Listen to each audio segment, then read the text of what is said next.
શું નામ છે તમારું? મારું નામ ઇમરાનભાઈ છે.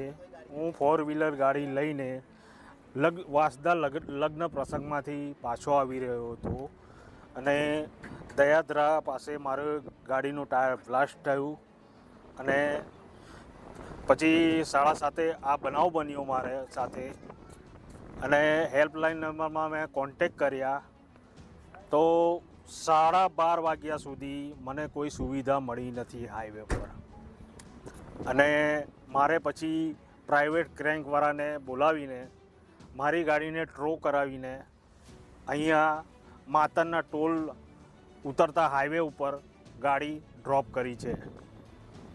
હવે તમે ટેક્સ ચૂકવો છો, હા. તેની સામે તમે આ સુવિધા વિશે શું કહેવા માંગો છો? આ ટેક્સ અમે ગાડીનો ભરીએ છીએ હાઈવે માટે, પણ કોઈ જાતની સુવિધા મળતી નથી સાહેબ. સરકારને શું કહેવા માંગો? સરકારે આટલો મોટો ઇન્ટરનેશનલ હાઈવે બનાવ્યો છે શેના માટે કે વાહનને સુવિધા મળી રહે એના માટે,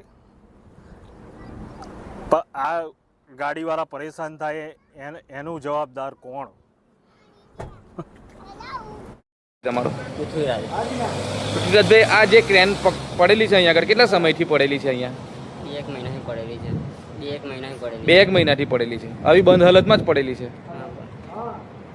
તો અહીંયા આગળ કોઈ લોકો ફસાઈ જાય છે તો કોણ લઈને આવે છે? એવું તો કોણ કામ કરે છે? એ ખબર નહીં.